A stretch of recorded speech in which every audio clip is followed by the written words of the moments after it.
Hola con todos, bienvenidos. Este es el video de la segunda clase del curso de redacción de protocolos de SOCIEM USMP. Como resumen, sabemos que primero tenemos que tener una idea de investigación, una pregunta de investigación, ¿no? ¿Cuál es el dato que queremos obtener de la realidad? En base a esta idea hacemos un proyecto, que es un documento en el cual se expresa la metodología que vamos a seguir para obtener esos datos. Este proyecto, o también llamado protocolo, se ejecuta, siendo este paso la realización del trabajo. Finalmente, cuando tenemos los datos recolectados, hacemos el análisis y redactamos el informe final que luego tiene que ser publicado, ¿no? Recordemos que siempre el fin de toda investigación es poder publicarlo y así socializar nuestros resultados con la comunidad científica y académica. Ahora, lo clásico es que nuestra investigación se publique como un artículo científico original, ¿no? Es un documento que está publicado en una revista científica y que tiene cuatro partes en su cuerpo: introducción, métodos, resultados y discusión. Esos artículos, al igual que los casos clínicos, las cartas al editor, las editoriales, fotografías médicas, revisiones, etcétera, son publicados en revistas científicas.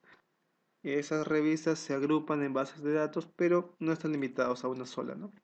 De hecho, cada revista busca estar indexada en la mayor cantidad de bases de datos. Se fue como un preludio para que no olviden que el fin supremo es la publicación. Sin embargo, ya adentrándonos al tema, una pregunta recurrente es: ¿cómo logramos que los estudiantes de medicina del Perú, que están rodeados de una cultura pobre en investigación y mucho más pobre en publicación, y que muchas veces no tienen ni los recursos ni los asesores necesarios disponibles para realizar un trabajo, puedan realizar ese trabajo y publicarlo? Primero hay que recalcar que no es imposible, como ya hemos visto en la clase anterior. Ahora bien, la metodología que yo les propongo es esta: comenzar buscando una población y un tema, porque es a veces lo más difícil de conseguir. Entonces tenemos que preguntarnos a qué población tengo acceso. Eso tiene que ver mucho con las redes que tengo, redes de amigos, conocidos, familiares, que pueden estar laborando o tener contactos en ciertas poblaciones de estudio, ¿no? Poblaciones clásicas son estudiantes de medicina, hospitales, colegios, barrios, comunidades. Otras poblaciones pueden ser choferes, clubes de adultos mayores, prostitutas, homosexuales, artículos publicados en internet, bases de datos que han sido recolectadas, etc. Entonces, lo primero es realizar una lista de las poblaciones a las cuales podamos tener acceso, ¿no? Luego de ello tenemos que buscar un área de estudio. De 2010 a 2014 se tomaron como prioridades los recursos humanos, salud mental, desnutrición infantil, mortalidad materna y enfermedades transmisibles. Sin embargo, hay un montón de temas más que se pueden investigar. Todos los temas tienen su importancia y es necesario que cada uno encuentre alguno con el cual le guste, alguno que le apasione y en el cual pueda generar avances. Los años de vida saludables perdidos en el Perú tienen diversas causas, pero las más comunes son estas, ¿no? Enfermedades neuropsiquiátricas, accidentes no intencionales, condiciones perinatales, enfermedades cardiovasculares, etcétera, que también pueden servirnos como una guía para ver cuáles son los temas más importantes para investigar en nuestro país. Entonces, ya tenemos una población, ya tenemos un tema. El reto es generar una pregunta de investigación relevante que incluya esta población y este tema, y cuyo estudio sea factible, o sea, una investigación realista. Para ello nos vamos a ayudar de PubMed y de Google Académico. ¿Por qué? Porque vamos a buscar ahí artículos que nos van a dar ciertas ideas de investigación. Recordemos que ahora el objetivo es tener una idea de investigación de acuerdo a la población y al tema que hemos escogido. Por ejemplo, si el tema es obesidad y la población son niños, puedo buscar en Google Scholar artículos actuales desde 2010 que tengan que ver con obesity y con children. Y le podemos agregar otras palabras, ¿no? Como prevalencia o encuesta o factores asociados o intervención, de acuerdo al tipo de estudio que querramos hacer, ¿no? De esa manera encontramos varios artículos y el reto va a ser identificar un artículo que nos pueda guiar, un artículo que sea parecido a lo que nosotros queremos hacer. Por ejemplo, estamos buscando obesidad en niños y me sale este primer artículo que es sobre la prevalencia del sobrepeso en adolescentes. Vemos que es un artículo descriptivo en el cual se comparan razas, se comparan edades y se ve la prevalencia de la obesidad, que fue realizado mediante una encuesta nacional representativa de la población de esta edad de Estados Unidos, ¿no? Entonces nos podemos a pensar si podemos hacer un estudio parecido a este. Si nuestra conclusión es que sí, pues tomamos esto como un artículo guía que nos va a indicar la metodología a seguir. Seguimos buscando y encontramos más estudios. Por ejemplo, este es un estudio que se llama Sobrepeso y obesidad en niños noruegos, prevalencia y factores de riesgo sociodemográficos, ¿no? Vemos que no solamente te da la prevalencia, como en el caso anterior, sino que también está intentando buscar factores asociados, ¿no? Está intentando ver, por ejemplo, si la edad está asociada con la obesidad, si el sexo, si el origen, si el número de parientes, y encuentra que algunas de estas variables sí se encuentran asociadas con la obesidad, lo cual da más datos. Leemos la metodología y nos damos cuenta que también ha sido realizado con una encuesta, así que si nosotros creemos que es factible para nosotros realizar una encuesta como esta en nuestra población, podemos tomar a este como un artículo guía. Seguimos buscando y encontramos otro artículo que dice que es un análisis longitudinal de la coordinación motora gruesa en niños con sobrepeso y obesidad contra niños con un peso normal, ¿no?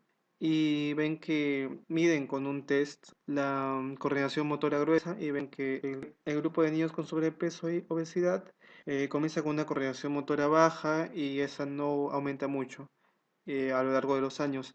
En cambio que el grupo con peso normal tiene una coordinación motora mucho más alta al inicio y esta evoluciona más rápidamente luego, ¿no? Esto es de especial importancia porque puede estar reflejando que los niños con sobrepeso tienen poca coordinación y por lo cual es menos llamativo para ellos practicar cierto tipo de deportes porque no suelen ser tan buenos en esos deportes, lo cual aumenta su sedentarismo y sus factores de riesgo para luego sufrir de una serie de enfermedades. En base a esos resultados se propone incentivar intervenciones deportivas en estos niños. En suma, es un artículo interesante, ¿no? Y sigo buscando y encuentro también ese artículo que dice que es un estudio experimental en el cual se ha evaluado la efectividad de una metodología de prevención de sobrepeso que se llama STOP. En el estudio encontraron, bueno, que hay una diferencia entre el grupo intervención y el grupo control, ¿no? El grupo intervención ha disminuido las cantidades de sobrepeso y obesidad, mientras que el grupo control había aumentado ligeramente esos porcentajes. Y bueno, mencionan en la metodología que esta intervención STOP consiste en una serie de intervenciones pequeñas en cuanto a la alimentación y a la actividad física de los niños. Leemos bien la metodología, leemos bien los resultados, vemos si eso se puede aplicar en mi población de estudio y si es así, podemos replicar esto en nuestra población. Entonces, en base a la población y al tema, hemos sacado algunos artículos y ahora sí decidimos cuál va a ser la pregunta de investigación relevante. Vemos tal vez que no tenemos mucho tiempo para realizar un estudio longitudinal o experimental, así que tenemos que conformarnos con un estudio con encuestas tal vez. Y luego de pensarlo bien, decidimos realizar un estudio sobre los factores asociados a obesidad en el colegio o en la población a la cual tenemos acceso. Ahora bien, una vez definido este tema, tenemos que buscar un artículo guía. Este artículo guía tiene que ser un artículo muy parecido a lo que nosotros queremos hacer. Tiene que ser un artículo original, similar y de buena calidad. ¿Cómo identificar si es de buena calidad? Podemos hacer una lectura crítica por el formato, ver que sea de los últimos 5 años, de preferencia que esté en inglés y en bases de datos como Medline o Easy. Sin embargo, resulta peligroso tener un artículo guía deficiente, porque si estamos siguiendo un artículo de mala calidad, nuestro proyecto va a tener que salir también de mala calidad. Se prefiere que ese artículo sea un artículo científico, no una tesis que no ha pasado por revisión por pares, que este artículo esté en un buen formato. Si bien tal vez ahora nosotros no estemos en la capacidad de hacer una lectura crítica, sí podemos ver el formato en el cual ha sido publicado este artículo. En el encabezado de las páginas, por ejemplo, tiene que estar el nombre de la revista, el año, el número, el volumen. Además que la gran mayoría de las revistas publican en dos columnas para ahorrar espacio, que también es un formato del cual nos tenemos que dar cuenta. Por ejemplo, artículos así no terminan por convencerte porque no sale el nombre de la revista por ningún lado, el formato de la afiliación de los autores es deficiente y no sale ni el año, ni el volumen, ni el número en el cual ha sido publicado este artículo. Otra forma de evaluar si este artículo es de calidad es ver si se encuentra en PubMed. La gran mayoría de las revistas que están en PubMed ha pasado por varias revisiones y publica solamente artículos que tengan un mínimo de calidad. Por ejemplo, si estamos buscando como tema el uso de bloqueador solar y como población pobladores urbanos, podemos encontrarnos con ese artículo, que puede ser nuestro artículo guía. Tenemos que evaluar bien lo que son los métodos y los resultados de nuestro artículo guía para ver si es que esos métodos pueden ser aplicados a nuestra población o no, ¿no? Por ejemplo, este es un artículo en el cual han visto la eficacia del uso de mensajes de texto para mejorar el uso de bloqueador solar. Han comparado dos grupos, uno al cual se le envió mensajes de texto y otro al cual no se le envió nada, y se vio que al cabo de 6 semanas había una diferencia significativa entre ambos grupos en cuanto al uso de bloqueador solar. Evalúo entonces que el artículo sea de calidad, evalúo si es factible aplicarlo en mi población y en base a eso puedo escogerlo como un artículo guía, ¿no? Puede ser que esté buscando somnolencia como tema y conductores como población. Me encuentro con ese artículo sobre accidentes de carretera y su relación con cansancio y somnolencia en conductores de ómnibus. Veo que ha cruzado variables y si creo que es de calidad puedo adoptarlo como artículo guía. Me gusta el tema de los videojuegos en ancianos. Veo ese artículo que mide los efectos de un videojuego en lo que es el balance en los ancianos. Y veo que, bueno, también tiene un grupo control y un grupo experimental. Le han aplicado algunas escalas para evaluar su equilibrio y se ve que hay un resultado significativo, ¿no? Así hay un montón de temas más que uno puede realizar. Es cuestión de buscar un buen artículo guía, entonces. Luego de ello hay que definir cuáles van a ser nuestras variables de estudio. Esas son variables, cada una de las columnas: código, edad, sexo, estado civil, peso, talla, depresión, VIH, vida con familia. Como ven, hay variables que son números, que generalmente son conocidas como cuantitativas, y hay variables que son letras o palabras. Por ejemplo, en estado civil, soltero, casado, en VIH sí o no, esas son variables cualitativas. Ahora, lo que uno tiene que hacer es que en base a la pregunta de investigación que tengo y el artículo guía que tengo que construir una lista de variables, la ficha de recolección de datos y la base de datos donde voy a tabular mis resultados. ¿De qué estoy hablando? De lo siguiente. Por ejemplo, yo quiero hacer un estudio sobre depresión en estudiantes de medicina. Busco en Google Scholar o en PubMed y me sale este artículo publicado por René Pereira, ¿no? De prevalencia y factores asociados con síntomas depresivos en estudiantes de ciencias de la salud de una universidad privada de Lima, Perú 2010. Evalúo entonces que es un buen artículo y lo adopto como artículo guía. Entonces me voy, como les dije, a la parte de métodos y resultados. Ya leí todo métodos, ahora voy a leer resultados y de resultados lo que tengo que hacer es obtener las variables. Así, por ejemplo, leo el primer párrafo, no me dice mucho, en el segundo párrafo ya comienza a escribir a la población. Dice, la edad promedio fue de 18,97 más menos 2,45 años. Esta es entonces la primera variable que estoy encontrando, que se llama edad. Dice luego que el 71,1% fueron mujeres, se trata de la segunda variable, que es sexo.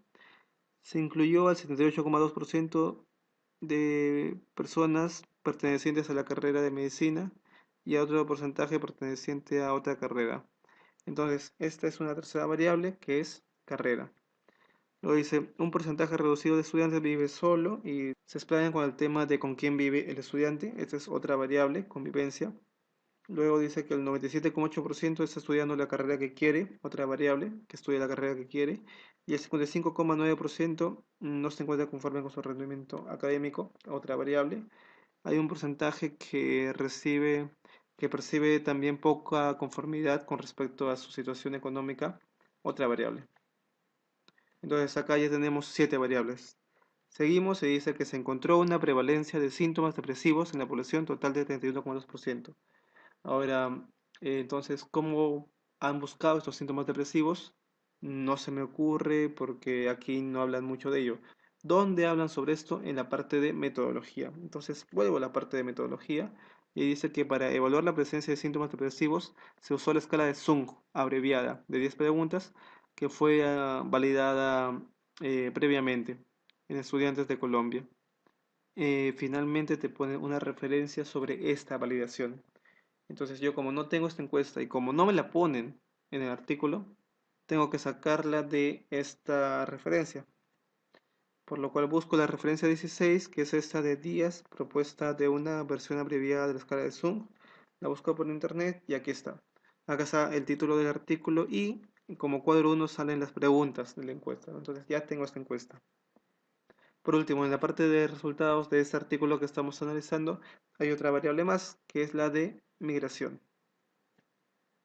Entonces ya tenemos nuestras variables recolectadas, ¿no? Edad, sexo, carrera, convivencia, se estudia la carrera que quiere, conforme con su rendimiento, conforme con su economía, migrante y depresión.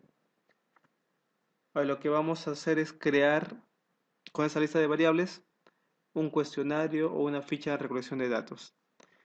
Para edad preguntamos cuántos años tienes, para sexo preguntamos si es masculino o femenino, para carrera qué carrera estudias, les damos las opciones para que marquen, para convivencia preguntar con quién vive, para sobre si estudia la carrera que quiere, simplemente se pregunta, ¿está usted estudiando la carrera que quiere? ¿Está usted conforme con su rendimiento académico? ¿Está usted conforme con su economía? Que son respondidas mediante un sí o un no.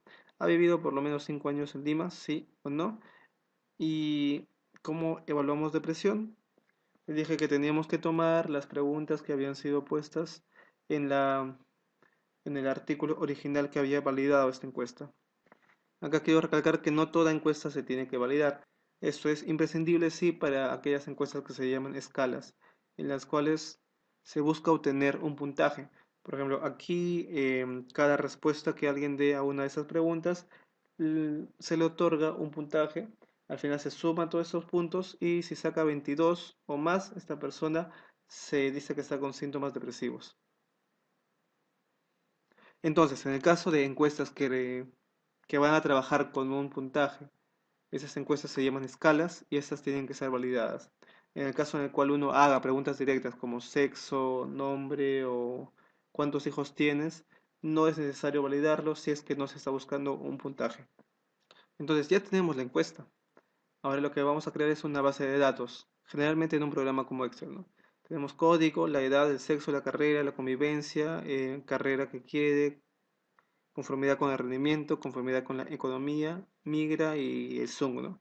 Y como les digo, si es 22 o más, significa que hay síntomas depresivos. Ahora bien, lo ideal es que una vez que uno ya ha tomado esta encuesta a todos y está tabulando la base de datos, no considera letras sino números, ¿no? Por ejemplo, en sexo hay M o F, se le puede asignar a M el número 0 y a F el número 1, de tal manera que va a haber solamente ceros y unos. Igualmente a carrera hay medicina, obstetricia, terapia. Sería mejor colocar 0, 1 y 2. Asimismo, todas las preguntas que tienen sí o no, sería mejor colocar un 0 y un 1 para que el análisis posterior sea más rápido.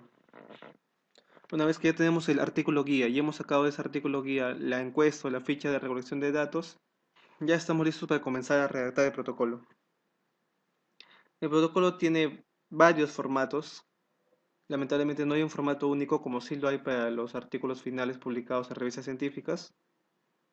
Sin embargo, hay formatos famosos. Por ejemplo, uno busca guía protocolo OPS, le va a salir esto, y se van a topar con esta guía con esta guía para hacer protocolos de la OPS, que incluye esos títulos, ¿no? Y que explica paso a paso cómo rellenar cada uno de esos. Ahora la tarea. Tienen que ir formando grupos, definitivamente.